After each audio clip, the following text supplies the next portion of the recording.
Cathar, Spellbinder, Hopeful, Luminar, Cathalia, Adeline.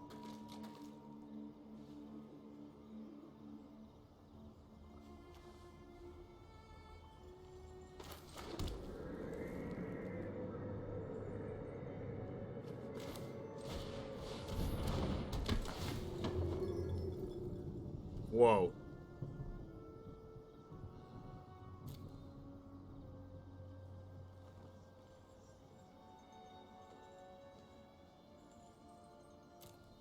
I could just take the Legion Angel. You Brutal Cathar my Spellbinder.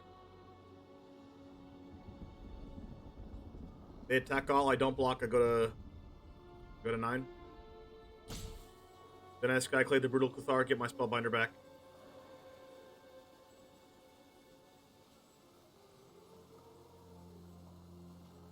Then I have Acquisitions Expert, Skyclave,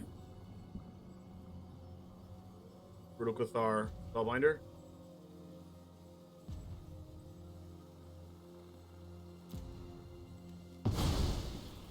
Alright, please don't draw something good. Did I just take... Yeah, okay.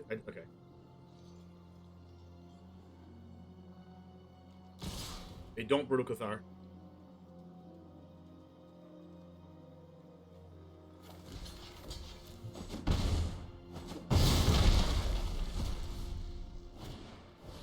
Ah, wow. Okay, at least I have 3 outs.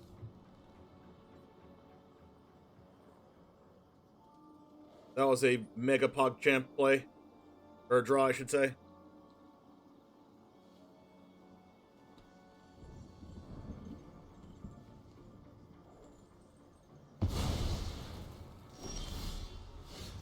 Good draw.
Every land drop was good for them.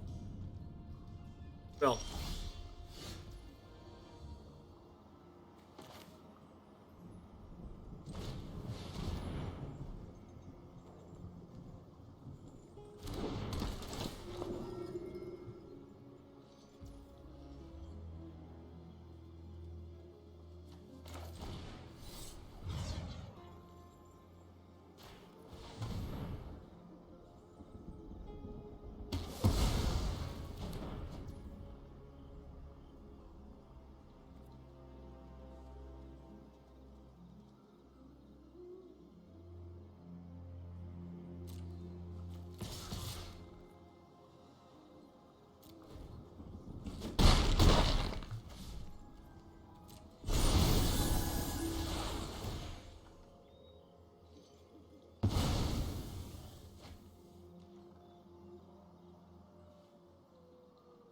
Please don't draw land.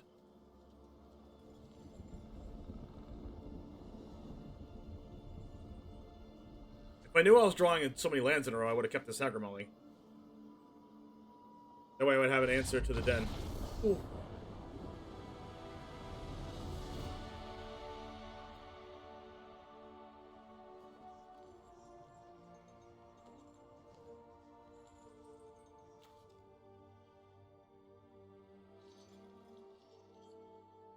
The Spellbinder was so strong there. 3 Portable Hold, 3 Skyclave. So they bring in their Skyclaves.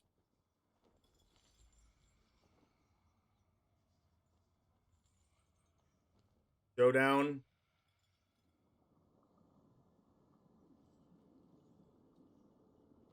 Since they have Showdown, it makes me want to keep my Spellbinders in.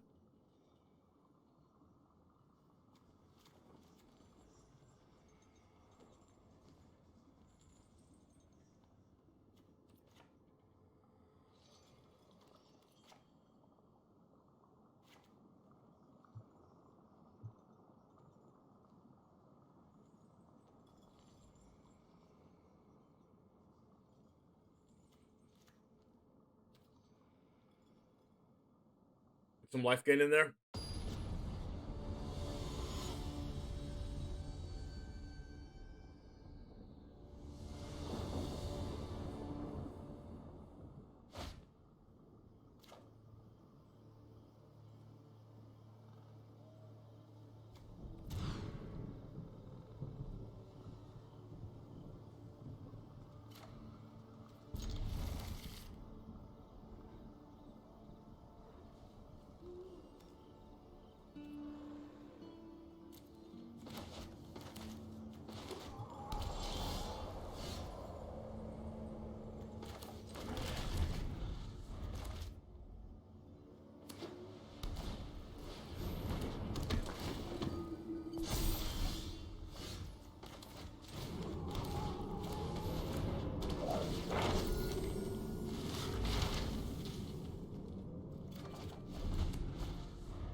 I need Spellbinder off the top.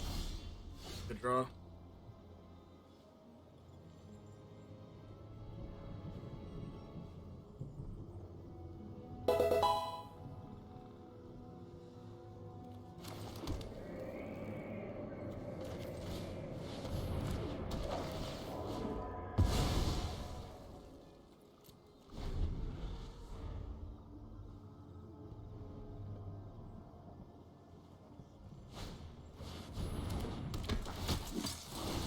Thanks for the follow.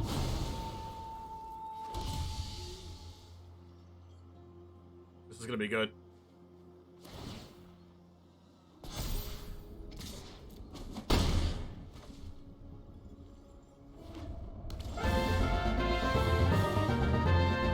Sepsis, thanks for the sub.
Alright, I need apparition off the top for Cathar. No, you know what? I need a land. I need an untapped land, some meat hook for 2.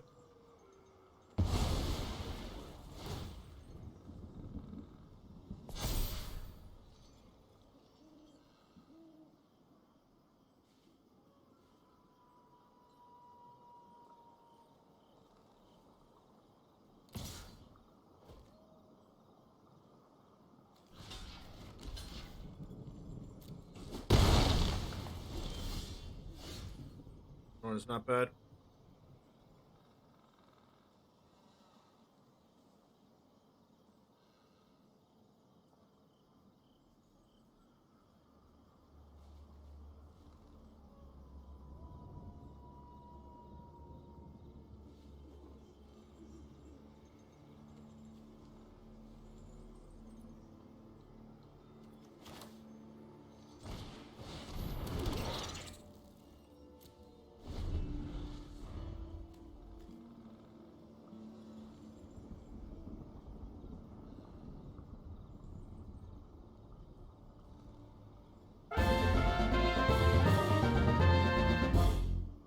Drew, thanks for the sub. I appreciate it. Welcome, welcome. New Jamer. Need to kill this spellbinder.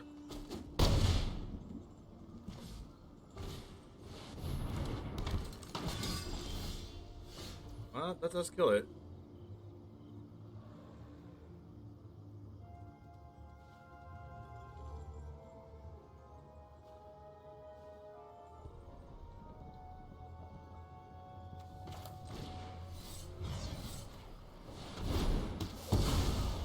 No Valor stance.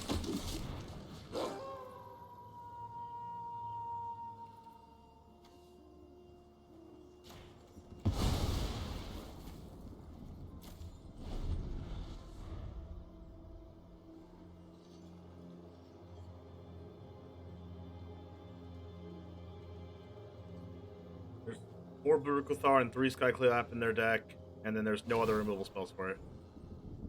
Everything else is just Valor stance.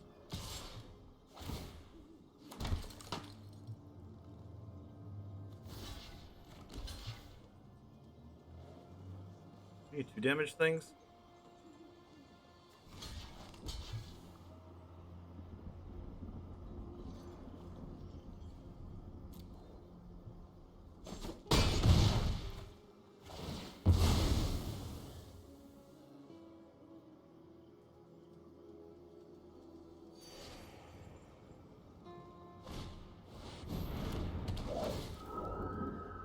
Wow. Take my Sorin. Need an untap land right now. Untap land. Untap land. Yes.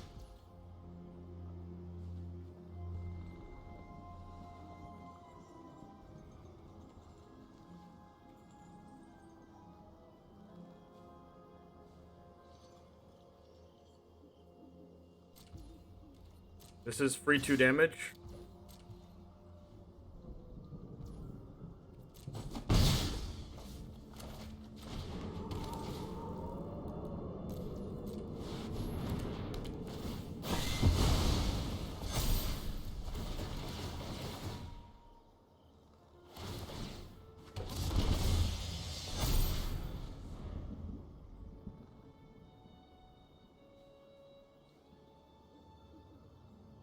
And I cast Sorin next turn. Showdown.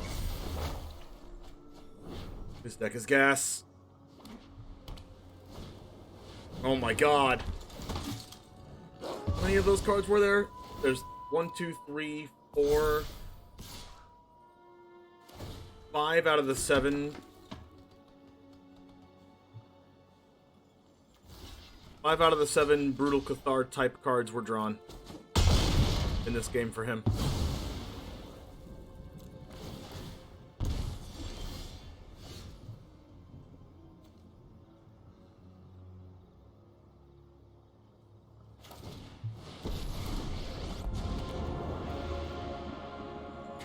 I don't think I can win this. I bring my own army.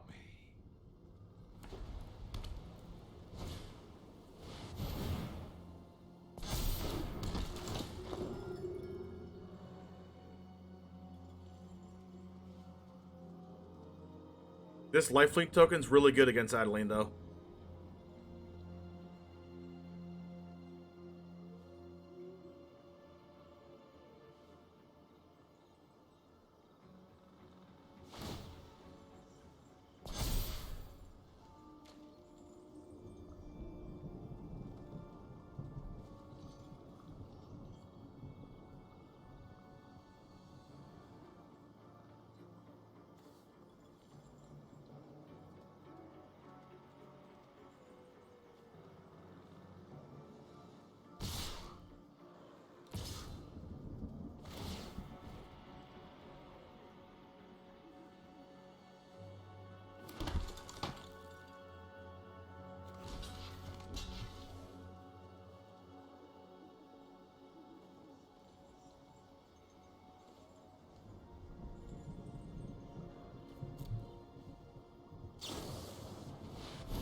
I'm home.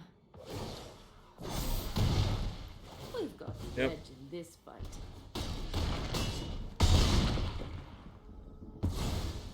Things have not gone my way.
I'm dead. I'm just auto-passing. Remember your training.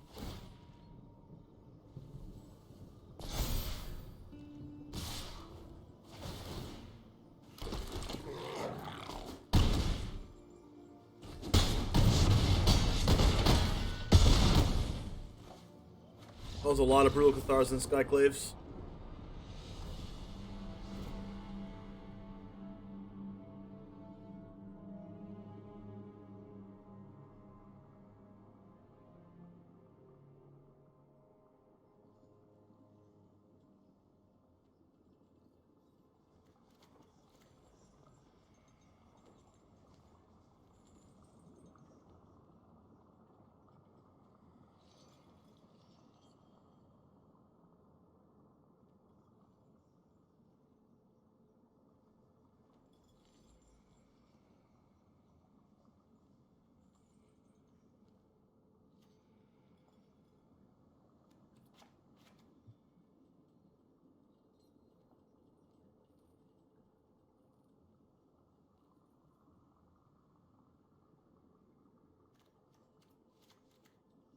I want to make them go first.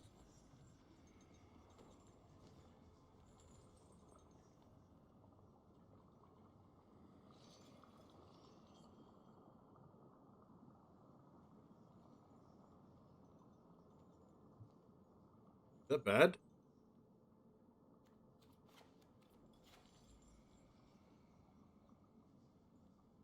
Probably bad.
Meat hook.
I feel like 8 times out of 10 I win that.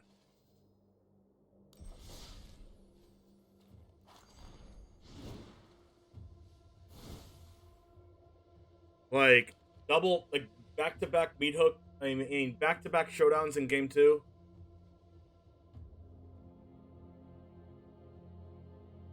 Back-to-back showdowns in game 2, and then game 3.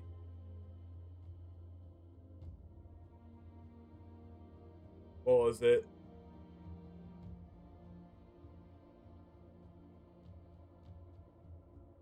Like, I had the double acquisitions expert to hit both lands, which means Adeline couldn't be cast.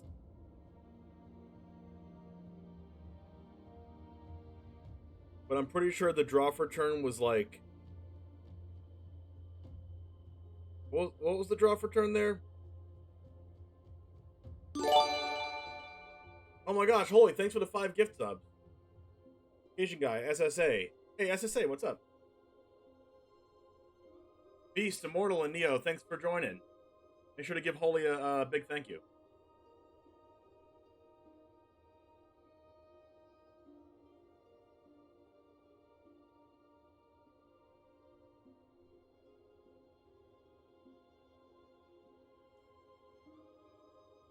That means a lot, Thamos. Thank you.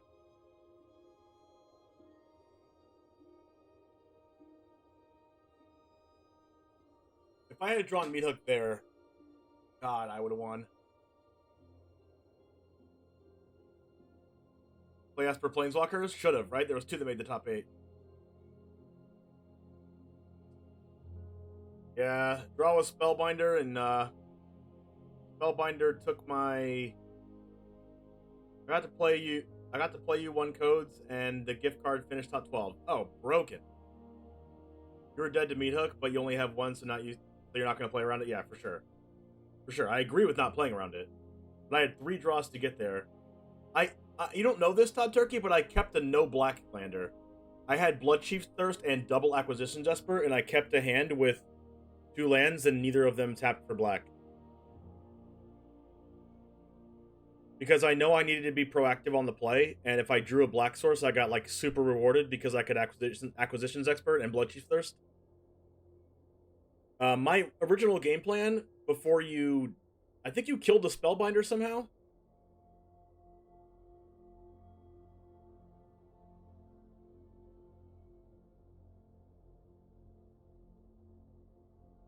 Like, my plan was to Spellbinder on turn 3. Like, I had Fable the Mirror Breaker and Spellbinder on turn 3, and I needed to be proactive since I was in play. And I was like, well, at least these cards aren't Apparitions and Brutal Cathar. I considered making you go first. And if I had done that, and I had the same hand, I would have hit Hive of the Eye Tyrant on turn 2. To Acquisitions on turn 2. But I felt like making you go first when you had Cubano Faces Kakazan would be too much for me to handle.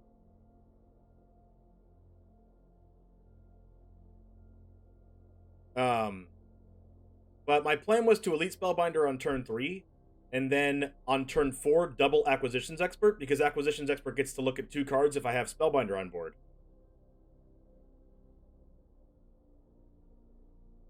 But I guess you dealt with the Spellbinder somehow? I don't know how you killed it, but... like, I forgot. No, I blocked with it. I blocked with it on the 2/2 haste. But it turns out that, like, the double Acquisitions Expert couldn't be played anyway because I drew Hive of the Eye Tyrant as my black source. So, and it came in tapped, so I can only use 1 Acquisitions Expert.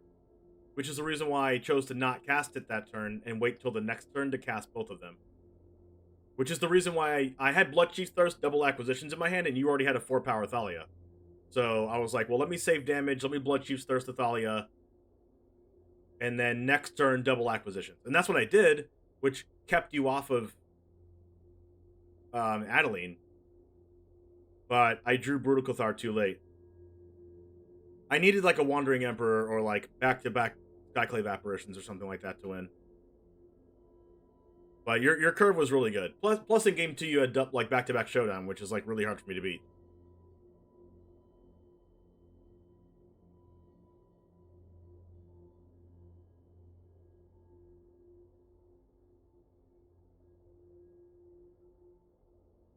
God, that sucks.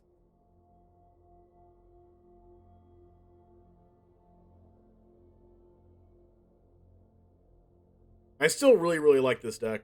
I was only able to get Fable the Reflection of Kikijiki on the board like twice that entire, like, all day today.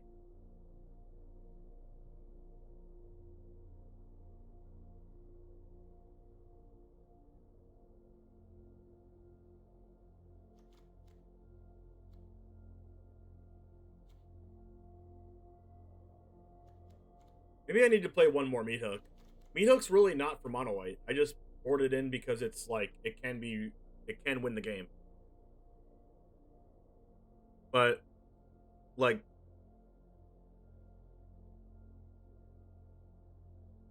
I keep forgetting the name of the 2 mana card that puts 1/1 counters on stuff. But that card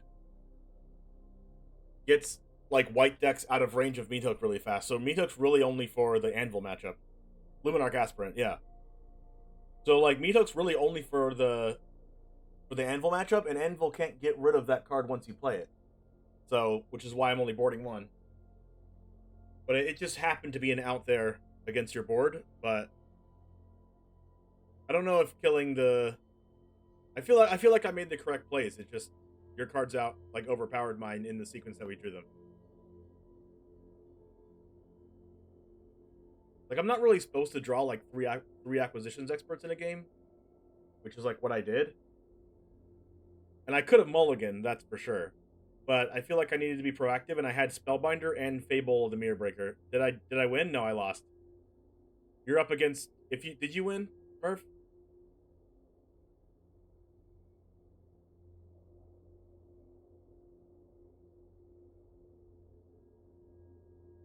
Okay, well, there's a good chance that if I beat Todd Turkey there, that I would have lost in the semifinals anyway. But we're going to go ahead and go... I'm hungry. I'm going to call my fiance. We're going to go over to MTG Nerd Girl.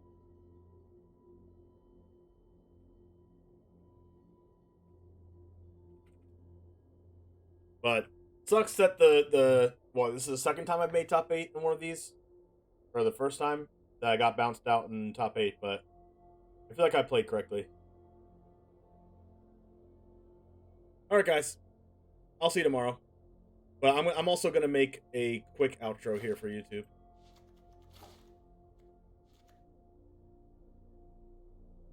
Alright, Chambers, there you have it. I lost in top 8. Unfortunate, but you saw how those last games ended. But, anyways, I hope you like these tournament things, and if you like me doing these tournament kind of things and putting these on YouTube, let me know down in the comments. Also, if you found yourself staying around the entire time, consider subscribing and like the video to help the almighty algorithm. Well, I'll go ahead and see you in the next game right over here, and I'll catch you tomorrow. And as always, peace.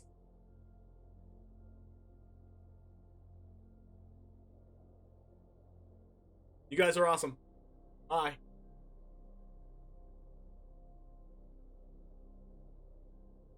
Let's go!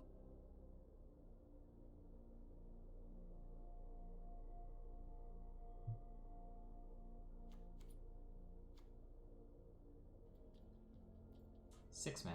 That's enough for a Wanderer plus a counterspell, or a Wanderer plus a draw off the Bankbuster, or any number of other things.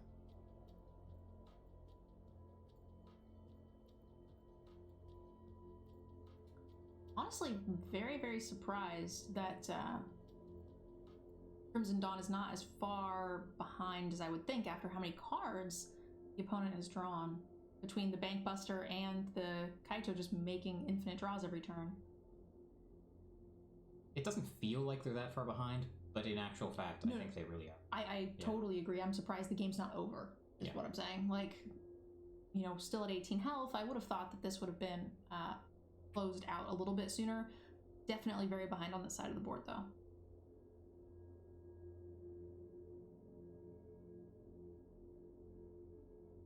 Seems like we have the soul read on Disdainful Stroke here.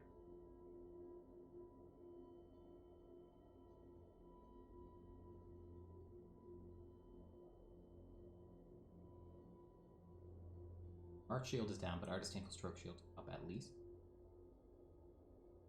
Don't think it's going to be good enough.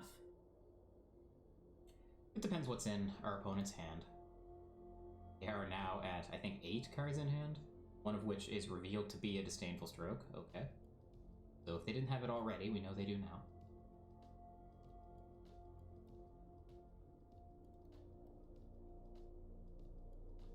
We say go. Flips the knight.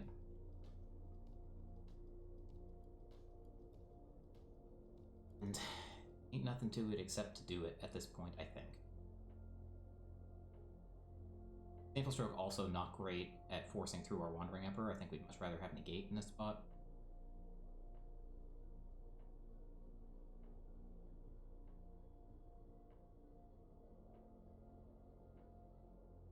Bankbuster is 2 to crew, if I'm not mistaken. 3. 3? Okay. Well, that's helpful. Yeah, the problem is they can just let Sorin go. Wow, okay. Ganjo hits the Graveyard Glutton. Has to pay the ward cost, but they're drowning in cards over there, so it doesn't matter that much.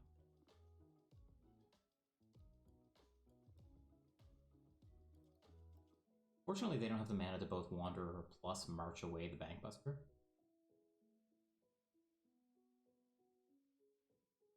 Also, being on 1 blue mana really restricts what they can represent to the opponent here. The opponent knows that they're going to be able to win any counterfight. They have enough, as long as they have 1 counter backup.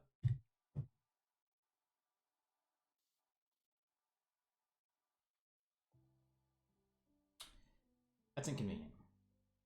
It forces the issue on the Wandering Emperor here.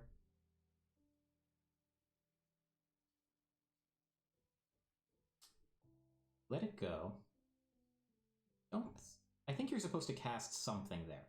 I think you're supposed to deny your opponent the choice, whichever thing you want to resolve. Maybe the Emperor wasn't the right thing to cast, but I think you want to play one or the other. March or the light. I don't really... Well, didn't matter. They take the stroke, which is absolutely terrifying. They've got something very big to resolve. Oh no. So you change it from phone to in person. Sure. Okay. The Massacre would come down for X equals, which plays under the Disdainful Stroke at least.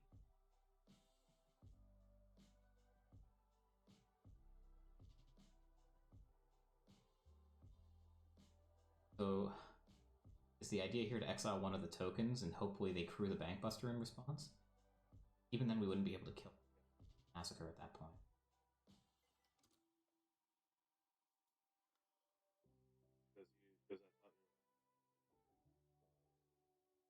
Sorin is not dead.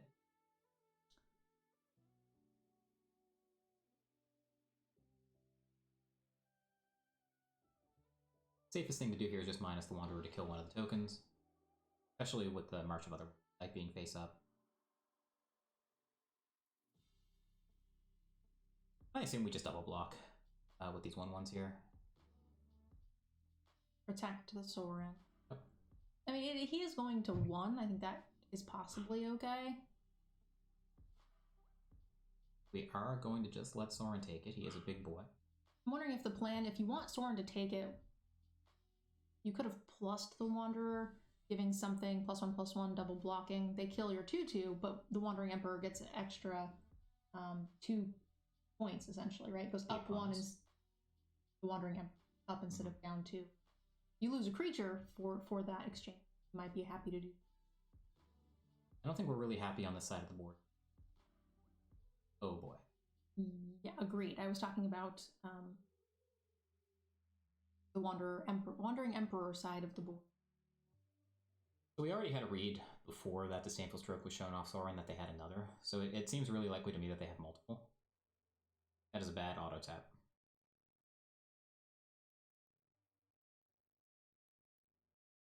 Yeah, there's no way back into this game without getting rid of that Bankbuster. We need to hope that everything they've drawn so far is blanks, and deny them the ability to draw out of it. Activating response here feels pretty bad. We have a creature land on the other side of the board as well. Even if we manage to deal with all these threats and planeswalkers, still in some trouble. Finishing Verse, okay.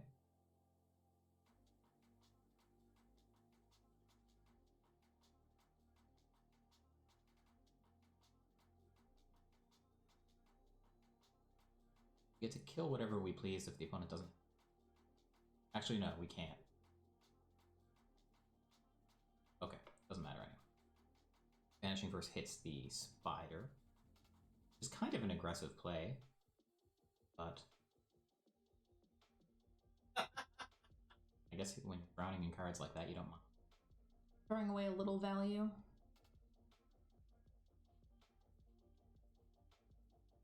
Wouldn't it be great if the opponent had a Yori in here? Just imagine flickering the Bankbuster and the Wandering Emperor.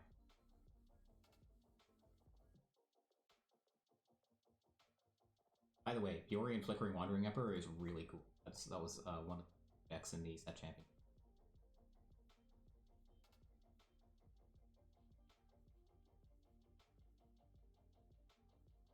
Either the Eye Tyrant is getting in, so we're getting in for 3, 7, 9 damage here. Opponent, or we will go 6. We have the Stroke to deal with the Emperor. It's going to take a magical top deck. Yeah, the Stroke to cancel the Meat Hook. That You can Meat Hook for 1 and not be stroked. but then still you're be dead. dead. Well, are you? Very Yeah, close. you are, because of the Hive. No, you have the Vanishing Verse for the Hive. Yeah, you're on life support, but it's okay. Yori and Flickering Emperor is the most terrible thing. Sure is. I highly recommend it. Alright, so Massacre for 2. This is going to get countered, I assume. And then the opponent has... Probably should not have tapped the blue. Opponent has lethal on... Well, they kind of want to tap the blue because of the verse. I guess that's true. Yeah. But if the opponent pluses on the Wanderer and activates the Hive, this is just on board. They're dead in many different ways. Oh, that doesn't even include the bank. +1. It is possible that the opponent's arena crashes for 7 minutes. True, true.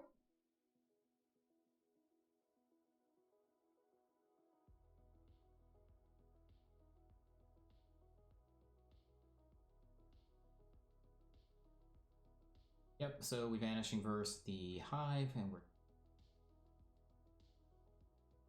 Taking a lot. And that would be the end of the round 7, first round of top 8. That's it. Gonna get our last pound of flesh here, though. Casting as many spells as possible. Those arena quests are real now. That can be the difference between like 500 gems and not. 500 gold and not.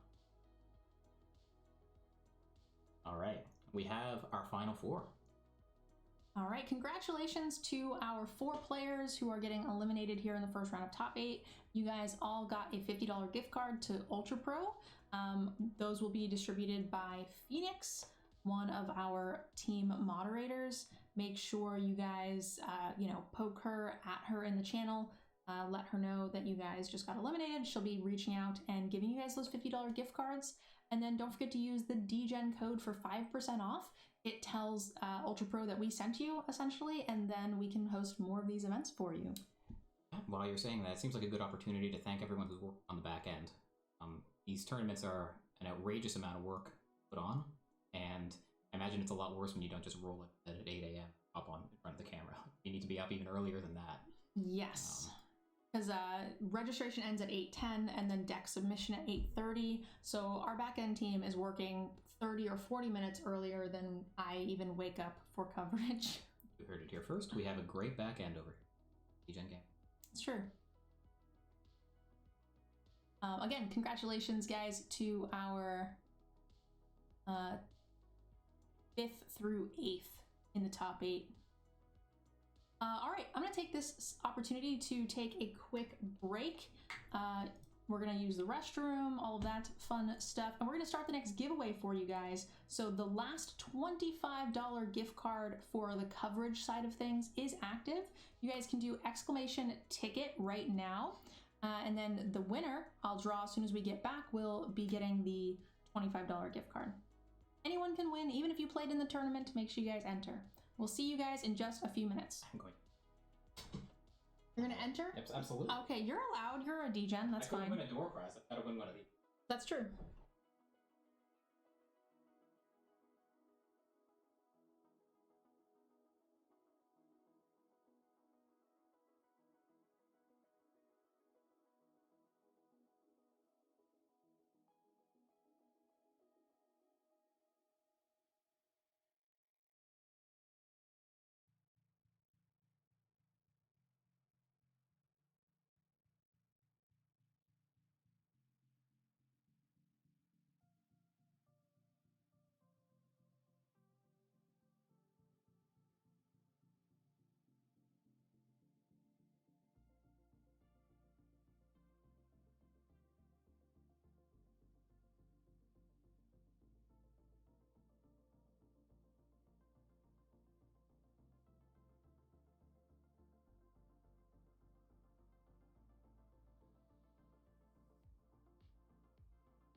Do we have pairings? Taking a look, see. Also, guys, we've been, maintaining around 400 viewers. You indeed have pairing. Don't start yet. Hopefully they haven't started without us. Can we get a 1 in the channel if you guys would like to see Boros aggro versus Mardu aggro? Or a 2 in the chat if you would like to see Esper Planeswalkers versus Orzhov mid-range. We might be able to watch the Boros match and then go see the other match. So that, we possibly get both if we do it that way. And also the Boros list is the only one that's not black, white, X something. So we'll see a lot of black, white, X some things. Everything else is black, white, X something.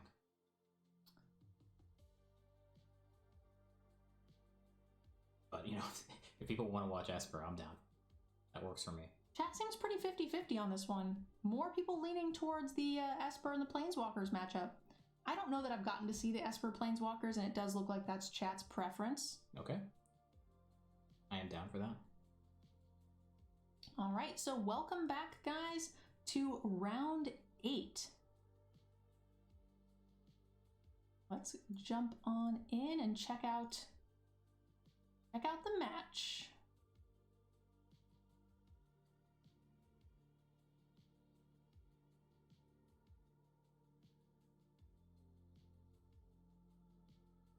Just noticed that the guy's name is fantastic. A-Rod's enjoying his retirement.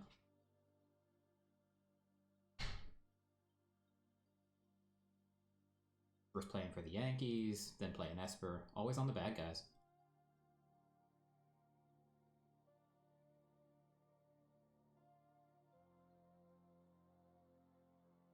Nice. Okay.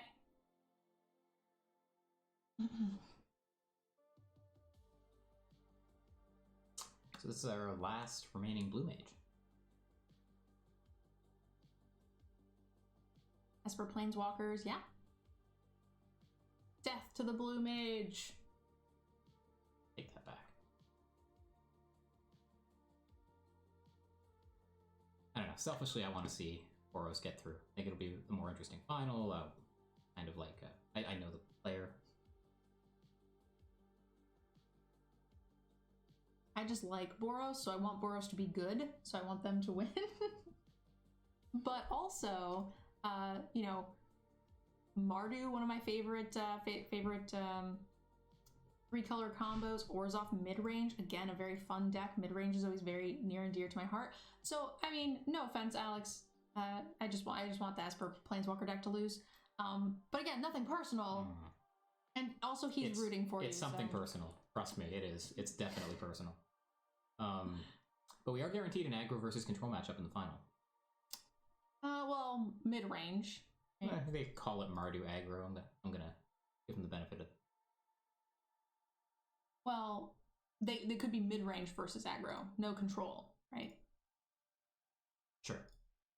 I don't think there is a real Orzhov mid. I think it's all kind of controlling. Everything black-white is control. Fair enough. Oh, there we go. Someone's rooting for Go Walkers. Right. So, are we which player are we? We're the Orzhov mid-range player, I guess?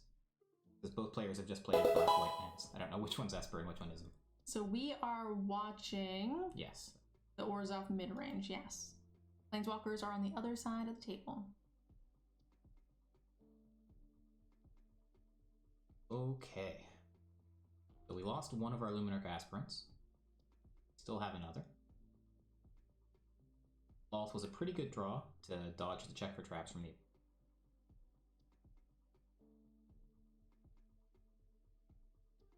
Bankbuster, one of the cards that really matters in this matchup.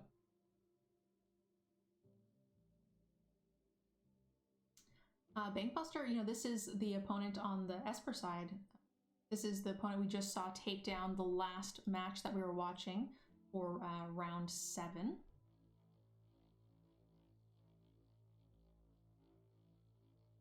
Those Jaffer emotes are terrifying. Holy crap.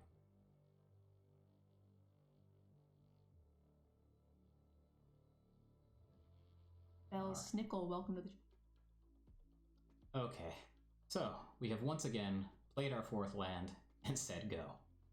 For what feels like the umpteenth time in this tournament, I wonder what's in the opponent's hand. What could it possibly be? It could be both. It could be Wanderer plus. That's true. I'm assuming it's like quad Wanderer. Yeah, it's probably like 2 Wanderers, 2 strokes. Could be. I'm not in the main deck, probably. Okay, so if we have the Soul Read on the Wanderer, it might make sense to hold up Vanishing Verse, but the opponent doesn't know about it. So we're probably just supposed to jam the Wedding Announcement here. Post-combat.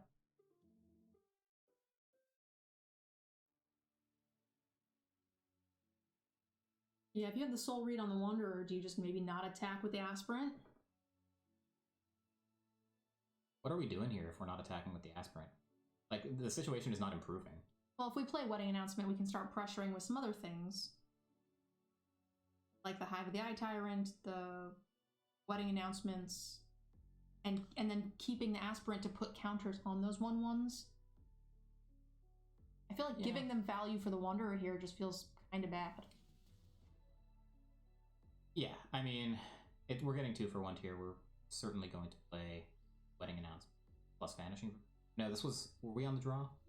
This is on turn 4, unfortunately. So I think I would have just played Wedding Announcement, play around stroke, and not give them the value for the Wanderer here. And then next turn you can untap and Vanishing Verse something. I think you need to evaluate whether you can beat the Wanderer. You seem to think that you can. I'm, like, less sure. The Wanderer plus the Bankbuster is a really tall order deck to beat.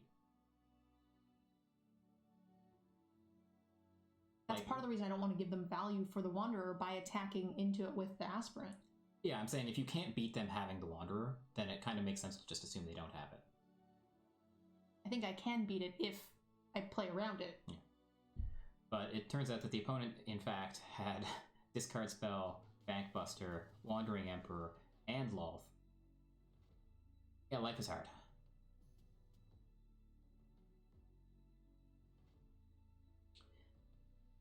Probably, I mean, if we play our own Lolth, can our Lolth survive? We'll get another token off the Wedding Announcement.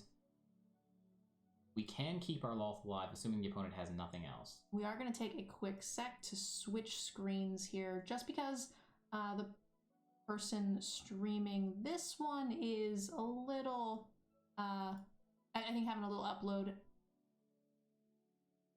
latency, so we're going to see if switching views helps. Okay. See if that helps. It was a little sticky. They did decide to play the Lolth. We have our 3rd Planeswalker and a Vanishing Verse to deal with the Lolth. Vanishing Verse also represents a pretty neat combat trick once the Wedding Announcement.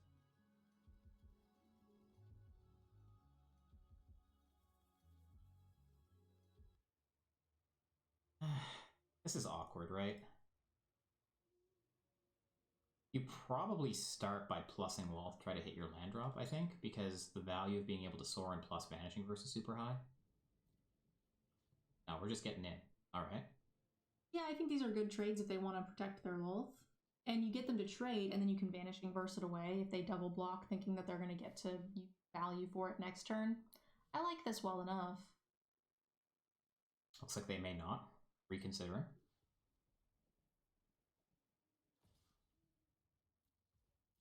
Swing with 1.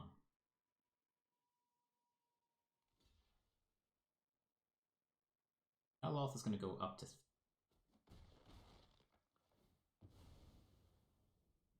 And our Lolth is going to go... Kind of the worst of both worlds. Can't use our own Lolth to make spiders anymore. They can't. I think I would have attacked with both. I would have happily traded my 2 spiders and then Vanishing Verse their Lolth away, giving them really nothing left. Or they choose to let the Lolth die and we could do something else. Yikes. Alright, so Vanishing Verse on Lolth at this point does seem for. I still think we're ahead, but that turn kind of swung it a little bit. Now the Wedding Announcement is going to flip. We're going to have to answer their board. Our Lolth is dead if they want it to be.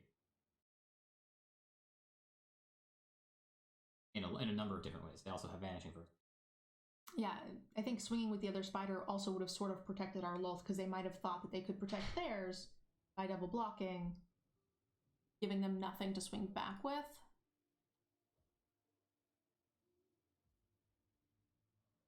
Backing us down.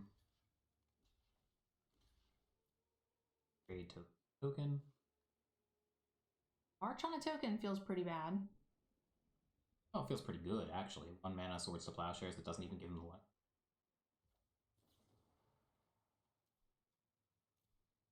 It just sucks because we know the opponent has the Vanishing Verse face up.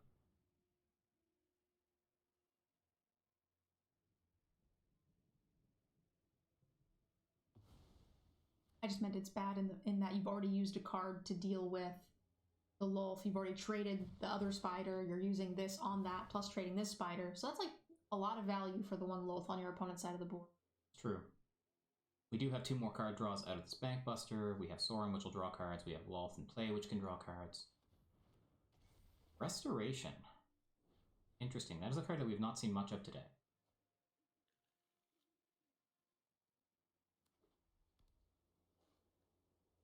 We probably have to Vanishing Verse Lolth here. Do 1 token off of the announcement. And yeah. I mean, this hand just sort of plays itself a little.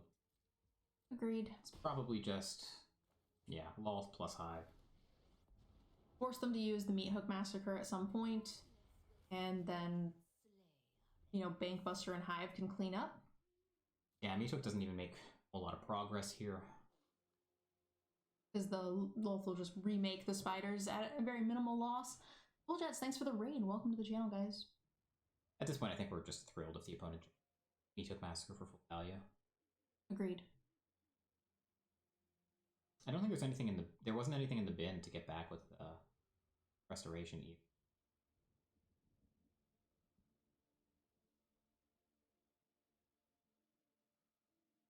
Cool Jets, I bet you love seeing this. All that black and white.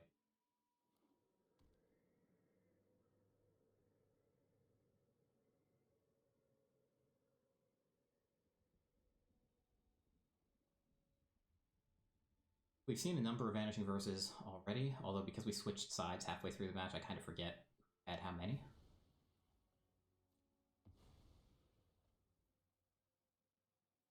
Field away, and at an opportune moment, and now the Meat Hook is come down. X equal. I have to assume they have, yeah, the untapped land is coming off the field of ruin, so Meat Hook is going to come down for 3.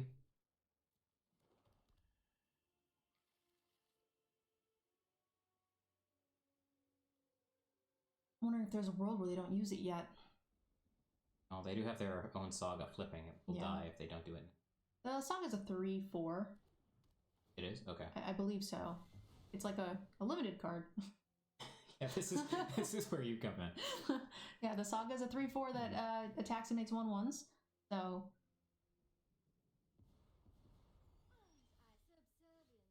another Bank Buster's cute. A lot of card draws here. Yeah, we can... They have their own Hive, so we kind of have to pump the brakes and go a little slow. Like, we can't just start getting in with the Bank Buster, but I'm not sure that we really...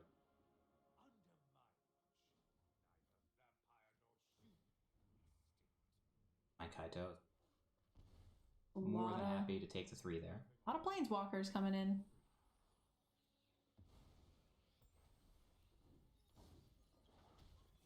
Lolth is just such an oppressive Magic card against creature decks. We're seeing a lot of new cards, but we're also still seeing a lot of Lolth. There's no denying that. Lolth is one of those fun ones that just never really got an opportunity. It thrives in these sort of black, mid-rangey builds that were just not possible, and But it saw a lot of play before that. Like, this is not the first time we've seen this as an issue. I think the most, like, we saw Lolth in the standard 2020, or whichever one, back when there just wasn't a lot of counterplay to it. I don't know. I think Cool Jets was jamming a lot of mono black and top 8ing every single event with a lot of Lolth. It helps when like 75% of the field is mono, and Lolth is like your best card against that.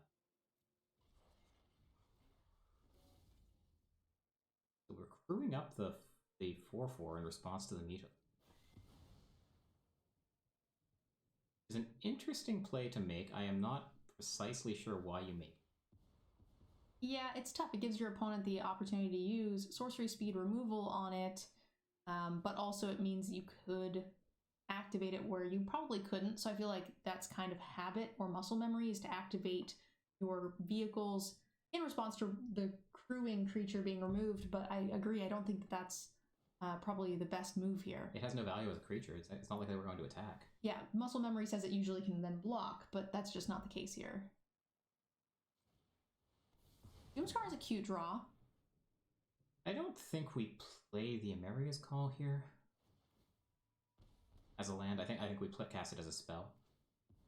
We are short a white source for that to be the case. No, we're not. We have 3. Oh, yes, we do.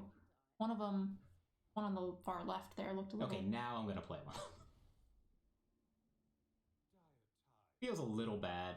The tapping is a little bad. Would like to be able to cast check for traps, but bolting in for 3 is pretty scary. I don't think I have any interest in bolting in for 3 at any point. Not when they've got a Hive of the Eye Tyrant. And a meat hook. Yeah, a couple of key removal spells and you could be out of the game. Also, every life point we have represents another card draw of Loth if we want to. Okay. Sure. Okay. It's a good thing we held on to those calls. Now, we don't have an untapped land here. This could be a... Oh, never mind. Not a problem. I am a little surprised that we didn't play that other Ameria's Call tap the previous turn.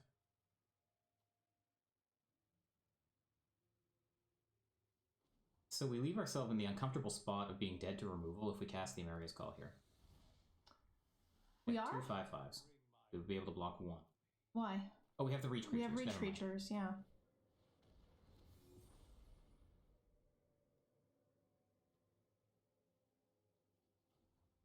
Will they, won't they with the Loth activate? I like suiting up the lifelinker. Hopefully get some value. Yeah, it's a conservative play. Suiting up one of the 4/4 so it trades with a 5/5 is probably not bad either.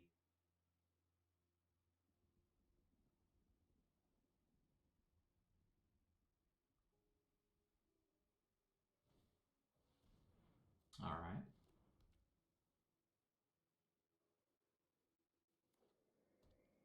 And so now are we attacking with the Hive? We are not. I think not. That seems a little light when you've got 2 4/4s on the other side of the board. Yeah, the question is how aggressively can we attack on the other side? Like, what kind of blocks can we... I don't think we're there yet. These 3 planeswalkers on the board are definitely making things difficult.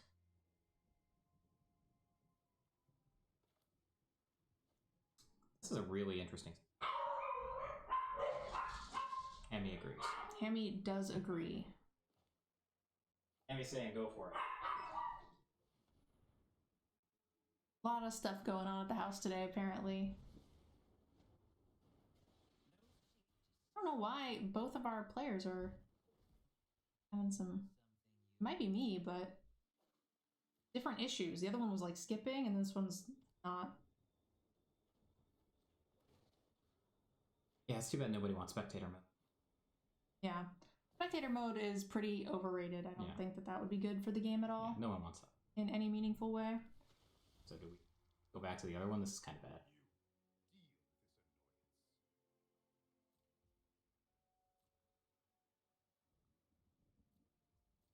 Yeah, maybe? Problem is, this is just game 1. Yeah. Actually, do we know the outcome of the other one yet? That match might have been over in the time this game 1 is taken. Wedding announcement number 3, no big deal. Wow. That is a lot of wedding announcements. Those angels are going to get huge. Yeah. COVID's over. Everyone's trying to get a move on. Took a year off their life. Okay. I'm going to quickly try to just reset and see if that helps. Let's see if the pop out helps. All right.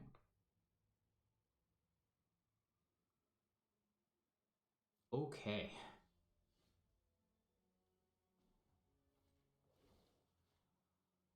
Pumping up the life linker. Now it attacks through the 5/5, and I think we take that off.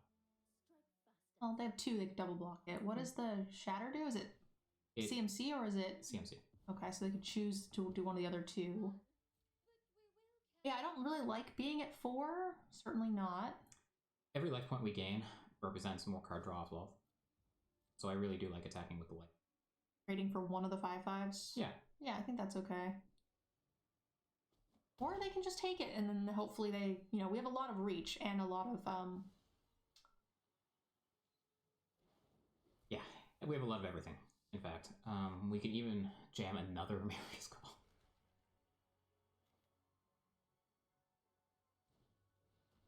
And we have 6, 7 with treasure. At this point, I don't even hate getting in with Bankbuster. If we plus it with the Wanderer, that would trade with an Angel. Our attacks get really, really next turn with the while making it destructible. Yeah, we do want to be careful with the... Make sure we have vigilance on... You know, make sure we have enough creatures untapped to block. But we have lifelinkers. I mean, we have 5, 7, 11, 15 damage in the air. We can pump up to 16 with the Wanderer. We can Vanishing Verse one of their flying blockers. I mean... A lot of damage. Are they... Okay.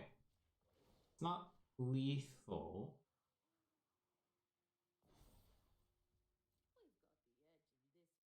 But there's no need to rush. The opponent's got nothing going on over there. We're gaining 6 life a turn.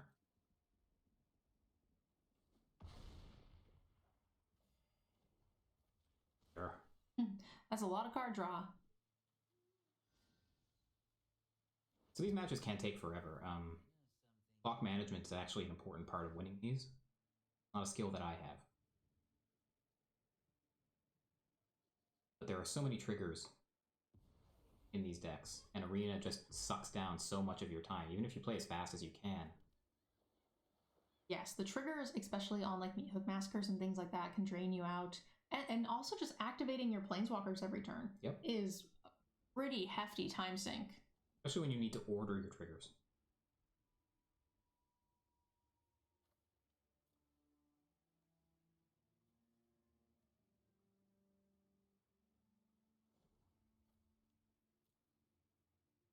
They're in the tank.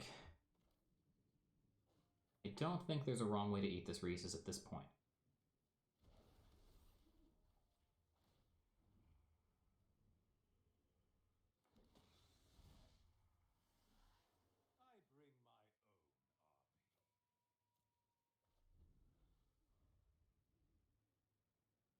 It would be the most devastating Meat Hook Massacre of all time. I find it. Those are now 7/7 Angels. And that's going to do it. The second Vanishing Verse is more than enough, assuming the opponent does not have... That's even better. Like, at some point, we were bound to find all the removal spells and drawing like 4 cards a turn for the 3. A lot of Planeswalkers out. Can definitely get you way ahead in these games super quickly. Drawing, plussing, making creatures, drawing again. Yeah, the opponent knows that they're super dead, but they are going to make our player here go through the motions. I certainly would too when, like we said, time is a factor.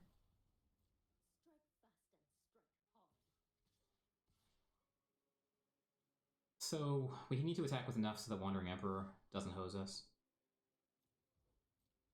If they have the Wandering Emperor, we're getting in for 4, 8, 11, 13. Still more than enough. No, actually it wouldn't be, right? Because they would gain 2 off of the exile. It would be at 1 if they had the Wandering Emperor.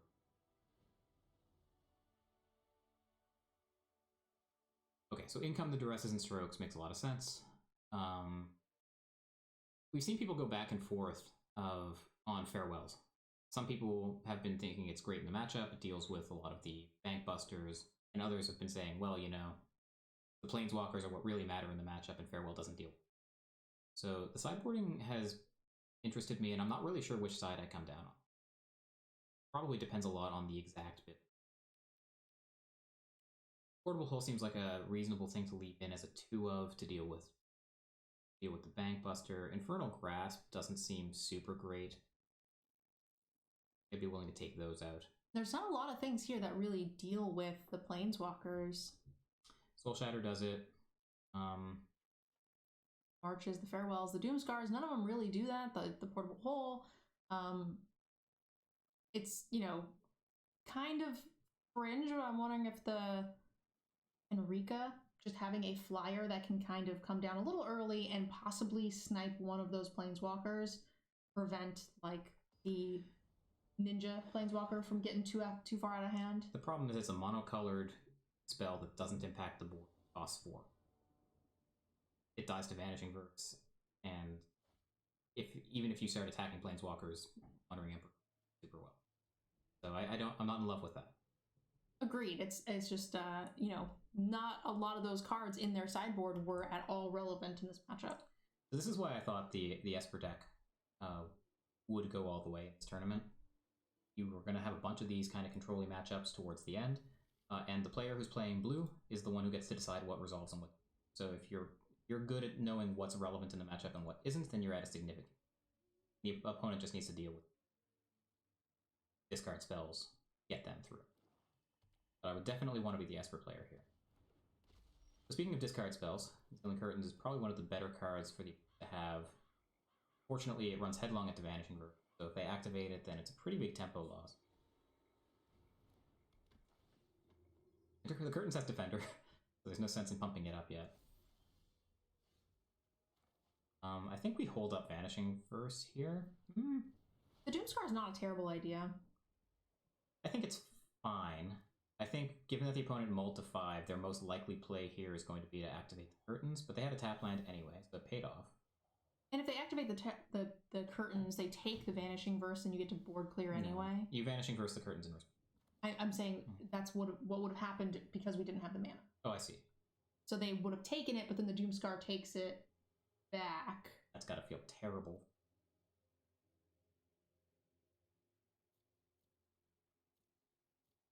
This simply has to be winning. Right? Oh. That's interesting. I guess the idea is that Vanishing Verse deals with the enchantment and Doomscar deals with the one it produces, and we're trying to keep them mana screwed. However, this was face up. They're going to take the Vanishing Verse. Or the March. Effectively the same card in this spot. And we're just chomping at the bit to play that. We want it. Give it to it.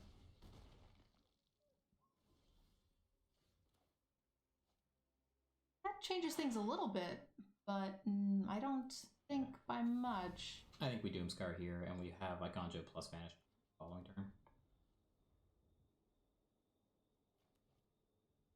Ya King, this is Airball, one of our DEGEN streamers. We also had Power Dragon on earlier for coverage. If you guys missed out on the first part of the tournament, this is the semifinals. You guys can check it out on YouTube later tonight. And all of a sudden, both players are kind of hell-bent. I think we pump the brakes on. Yeah, we don't do this immediately. Want them to invest their mana in the Curtains. Now we kill it. Agreed. Top deck mode, the opponent has a 1/1 and a blank. We have 2 kill spells. It feels like the first person to draw a Planeswalker here will be in great shape. My money's on the Planeswalker deck. I would think. And there we go. You're pretty good at this. I am. And yeah, I think we just hold the Iconjo in hand. And it's got to be like Vanishing Verse right here, right now.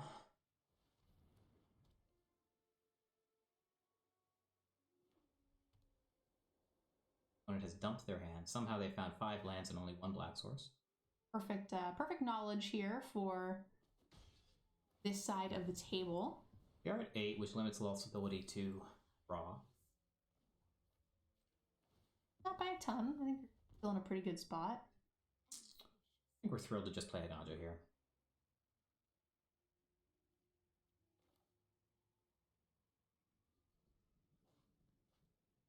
That's... Ooh. Agreed. Do you Vanishing Burst the other wedding announcement? Isn't due yet.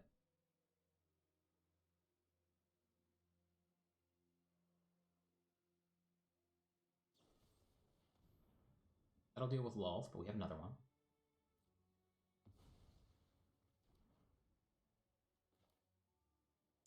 Yeah, given that we're going to play Lolth next turn and that's going to take both of our black sources, I am down to... Yep. Yeah, it'll either be Lolth or it'll be an untapped land and maybe we just play Call. This makes sense. Trying to preserve the life totals. Draw in the future. Yeah, this is fine too. I think either order is probably okay, given that the opponent is not playing blue. With them being Hellbent, I think I like the Call first, just because that is a pretty quick. So the rest turns us off of casting Lolth here because we're on black source. And we have a lethal threat.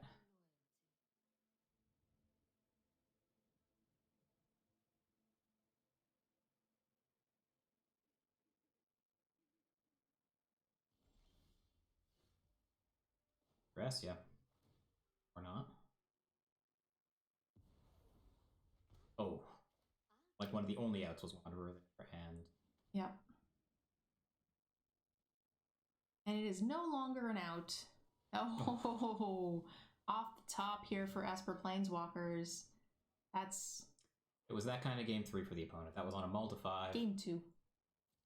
Final game of the match, yeah. Or exact lethal. That's a tough way to end a tournament.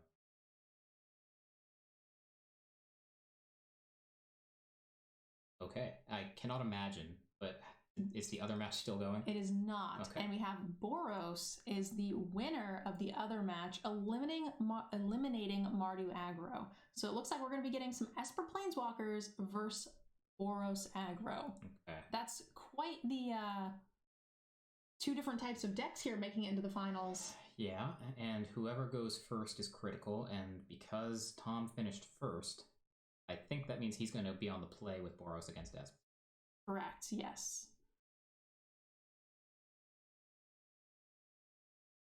So congratulations to Vinicus and Sam Murphy for for getting the 3rd and 4th spots. You guys are going to be getting a $100 gift card from Ultra Pro.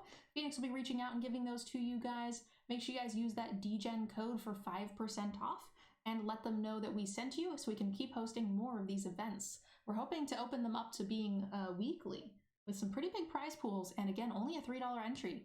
If you guys are interested in playing, our next event is in 2 weeks, and it's an even bigger event.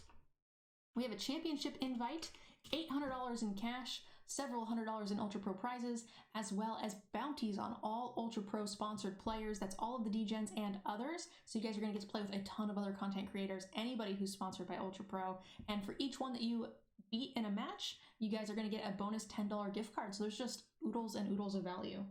You win one match against an Ultra Pro player and you've made your money back. A DEGEN player. Right? Well, any DEGEN. Yeah. And any Ultra Pro. Oh, they're playing too? Yeah, Ultra Pro has opened this up to all of their sponsored streamers in addition to just the DEGENs. So you might be seeing people like, I know Talia Vess, they were talked about asking Pleasant Kenobi, like a lot of content creators who are sponsored by Ultra Pros that might be in this event. So make sure you guys click the link there, check them out.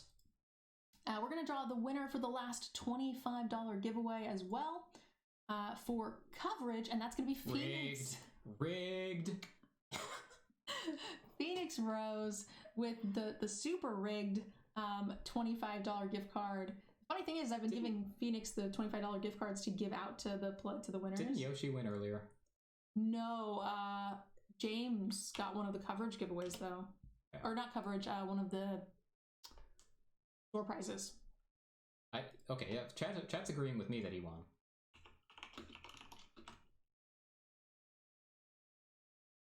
Yoshi totally won today? I thought I saw Yoshi win one. Not Yoshi Islander, Ice Yoshi. Oh, Ice Yoshi, yes. That is correct. I was thinking Yoshi Islander. I was like, I don't even think she played today, guys. What are you talking about? I was so confused. Too many Yoshis?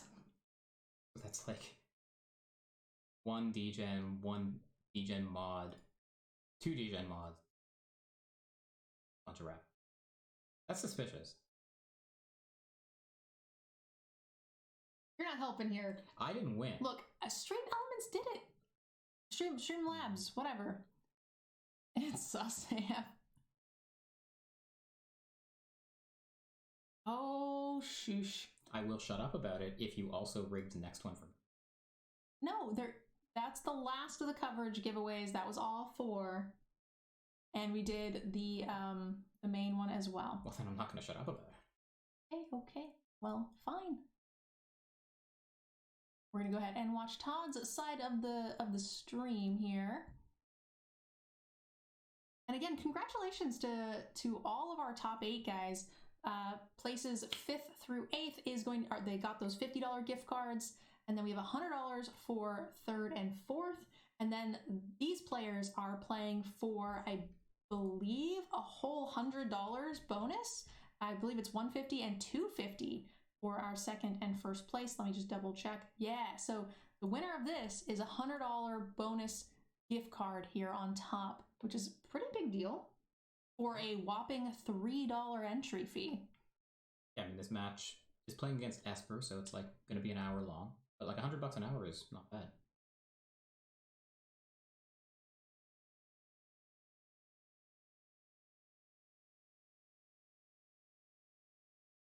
All right, so we have one blue mage, one aggro player. I think I like Boros here, given that Boros is going to win the draw. Yeah, that is helpful. I think it would go the other way if Boros was not on the play. How was the doggy discipline trip? Well, how do you think? What do you think of my behavior? Medium at best. See if I come down next time. Sitting really well. Yeah. He did master sit pretty early on. Great. 1, 2, 3, 4. Snap keep.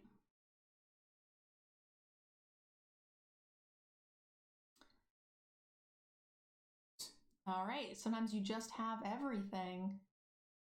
We pump the aspirant here, right? So that we have the option to pump the initiate next time with not mentor training. Oh, okay, we pump the initiate, just get in the beats? Yeah, it depends, right? If you are wanting to quickly be able to shut down a... He took. No, the other one. The wedding announcements, right? Or Bankbuster. The other side of the board has Bankbusters. Do you mean to be able to remove the counters? Yeah. Well, initiate doesn't care what creature you remove counters from. Oh, that's true. I did forget about that. Yeah. That is correct. Okay, Vanishing Verse forced to hit the initiate there in what does feel like there's some sort of answer to aspirant coming. I do actually like separating your eggs into 2 different baskets because you kind of want to kill the thing that's bigger and the thing that's going to, remove half of your deck that's not planeswalkers, and lets you keep the aspirant around as well, which I think. Kaito. That's. So now we know the Legion Angel's going to resolve. Yeah, Kaito's. It's pretty slow here.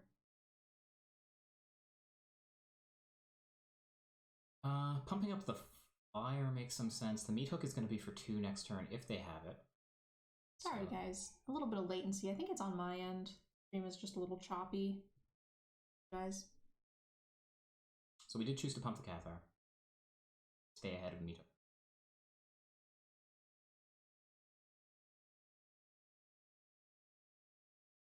Having to chump with the Kaito token not feel great. Did they have to?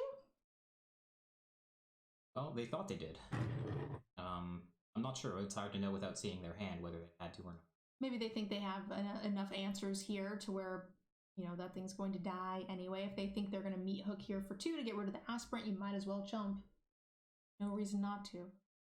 I don't like saving the Cathar because we didn't have another good turn 3 play.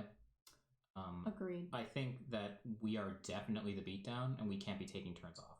Especially because most of the threats in their deck are going to be planeswalkers, which isn't going to help us. It's outstanding that we get to go to night. So, again, a player has played their 4th land, said go. What do you think they have? So, obviously, Emperor doesn't want to target, they do want to target the aspirant. I'm wondering if we just attack with everything but.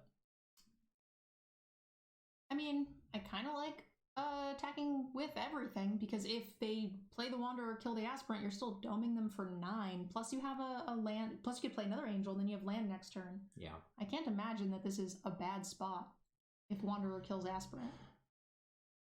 So next turn, meat hook will only be for 3. Yeah.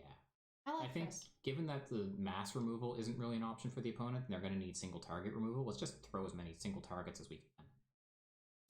And if they choose to kill the aspirant, you know, we have lethal threats next turn. If they choose to, you know, take down something larger, then we're not being rewarded in any way for holding back the aspirant. What do you think they have? I think it's a Wanderer. I think the decision is, what are we killing? And I don't know if they can afford to kill the aspirant and take that much damage. What they're going to choose. It feels like it's DEGEN. Yeah, it's definitely a tough spot. Go for the aspirant. We go up to 16, then down to 7. We had the option of Iganjoing our own creature to deny the life gain, but that was a little cute. And we probably just say go. Yeah. This gives us insurance against sweepers. If the opponent holds up a counterspell for the Wanderer, we're still getting in for 9 turn. I like this. We still get to make the 2/2. Away goes the meat hook, which they did have, but it wasn't good enough. Too slow.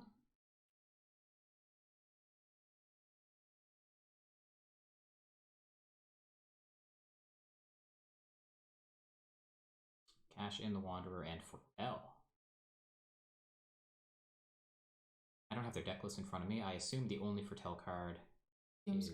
It's possible it's Starnheim Unleashed. Some of these lists do run that. Let's take a peek. I don't believe so. We didn't see it in any of the other games where we followed this. That's the only. Hey Sherwood, thank you so much for the raid. Welcome, raiders. Looks like we're gonna plus the Bugbear Den. So kill the Bugbear, chump the 4/4. We're still getting in for exactly 7. To kill the Legion Angel, chump the Brute, and then take 7. I think it's because he's a little farther, so when you trail off, just try to speak up a bit. Sure.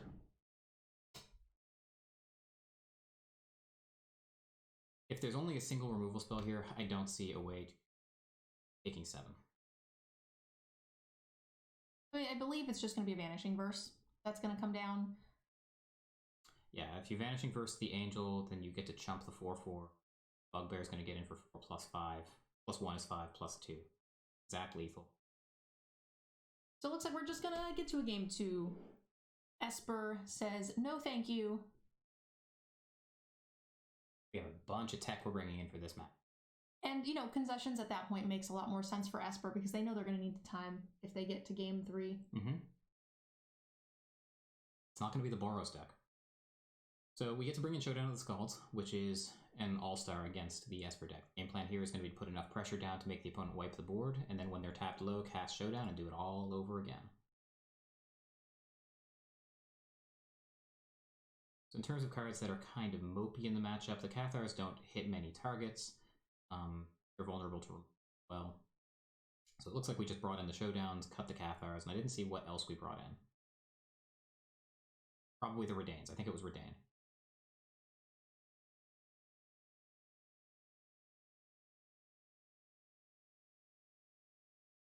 confirms. It was Redain. Ugly. Much better. Pretty fast mulligans decisions here, but I imagine we've seen quite a few games with the deck already. Bottoming the Wanderer. Makes some sense. Probably don't want to keep both 4-drops here. Well, we're reconsidering. I guess the Showdown is not really a 4-drop in the conventional sense. Like, you'd much rather play it on 5.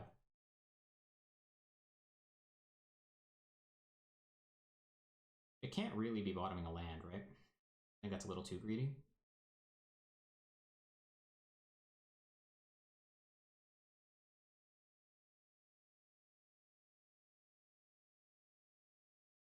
I don't know, I'm pretty greedy. Well, we did draw a land off the top, and not just any land, we drew them. Foretell. Where were you on turn 1? Right? So the opponent's got the Doomscar. Pretty easy card to play around, thankfully. Yeah, so we do want to force the Doomscar out of them, but I don't think we want to do it this turn. We want to force them to do that the turn before we play Showdown. That's really tough. The only way to do that, I think, is with the Adeline. There's no other sequence, I think, that might do that. Oh. Sure. I mean, if you told me that I was going to trade Adeline 1-for-1 with Doomscar, I would have been thrilled. So I think that makes a lot of sense. Agreed. And if they choose not to, then Adeline does make it so they will then have to eventually commit it because it's going to be making the board wider and wider. A little slow here. It feels like here we do have to cast the Showdown on 4. It sucks. Like, Initiate is just not moving enough.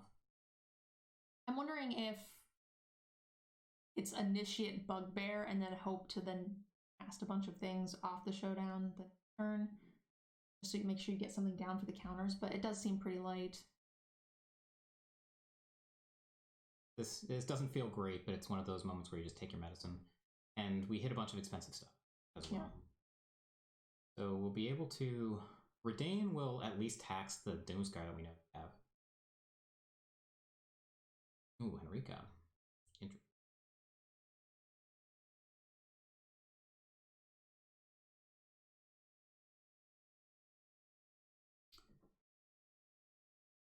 Okay, so Doomscar will cost 5 now with the Redain in play. Henrika can force Todd to sacrifice something here. We manage the board a little while longer, having to crack the Doomscar. But those dens do loom in the background. These are exciting games for the finals. Absolutely. I actually like where Standard is at right now. Seems like there's a lot of really good decks floating about. Me too. Power Dragon and I were talking about this when you were taking a break earlier. It seems to be this like rotating merry-go-round of decks. Each deck takes a turn being the best one, and then another one takes advantage of that one. Kind of where you want any format to be. And we had a really good, like, diverse showing in today's tournament. Yeah, so that's a pretty good draw, because it's one of the spells that we can cast that don't get punished by Doomscar that does get the benefit of the Showdown of the Skulls trigger. And we're just going. We're just jamming the Hopeful Initiative. Yeah, it's, you know, one more thing. It's going to get eaten by the Doomscar, but it does allow the Aspirant to get in here and get to attack. And we can then play the Bugbear Den and start having some follow-up attackers the next turn because our opponent will Doomscar away their own creatures. Yeah, if we had held the Initiate, the Aspirant would still be able to attack by putting the counter on itself, and then we would have been able to get the benefit of the Kazakhstan trigger with the Initiate the next turn and still been able to activate Den.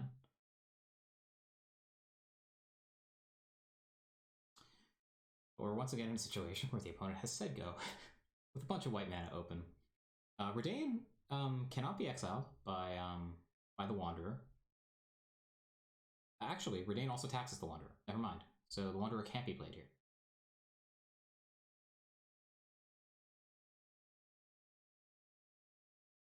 I'm really glad the mic is not sensitive enough to pick up my stomach growling. Yeah, it's like I can feel the house shaking. Oh my gosh, that's not true. I'm concerned for my safety. I don't bite often.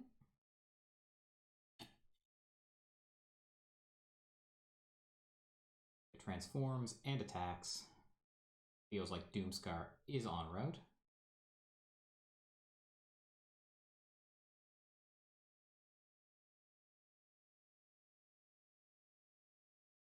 Sure is. Okay. And we still have some, you know, bugbear dens here. Even more bugbear dens. Which is actually going to apply a decent amount of pressure. Getting the free 1/1s here. At this point, Loth would be a pretty good way to stabilize. You would think if they had the Loth, they would have played it the previous turn. Get the benefit of the Doomscar triggers. Kazakhstan flips, and we are flooding. Not yet at the point where we can activate both thems. No, but fair amount of damage here. What are we looking at? A Wanderer? They haven't foretold another card, so this is just Wanderer. Pretty minor. Lose the den. Yeah. They're still going to take 4. Just, you know, and we have plenty of bugbear dens to follow. Oh, we also. Oh, that was bad timing. Oh. We get to. Oh, wow, that was great. They had just let that trigger resolve first. The Wanderer would still be around. Yep. And they would get a nice little bonus there. They wouldn't, you know, we'd have to attack it for more damage in the following turn. I have definitely done that before. It feels terrible.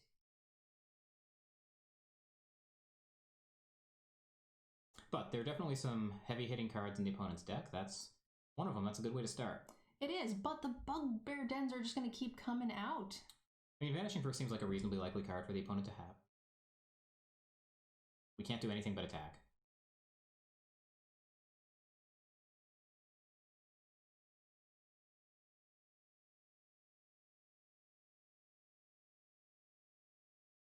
Sure, same difference. We can still follow it up.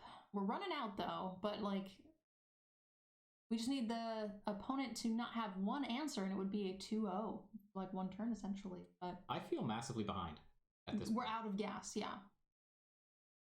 If this is their last thing, then I think we're still okay.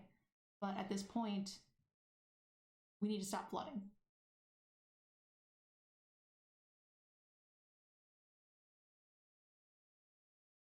Okay. Soulshatter will deal with the last den. It's a good answer to the Valorous stance. One of the only answers to the Valorous stance. Oof, and we're gonna get a game 3. These were both good games. Mm-hmm.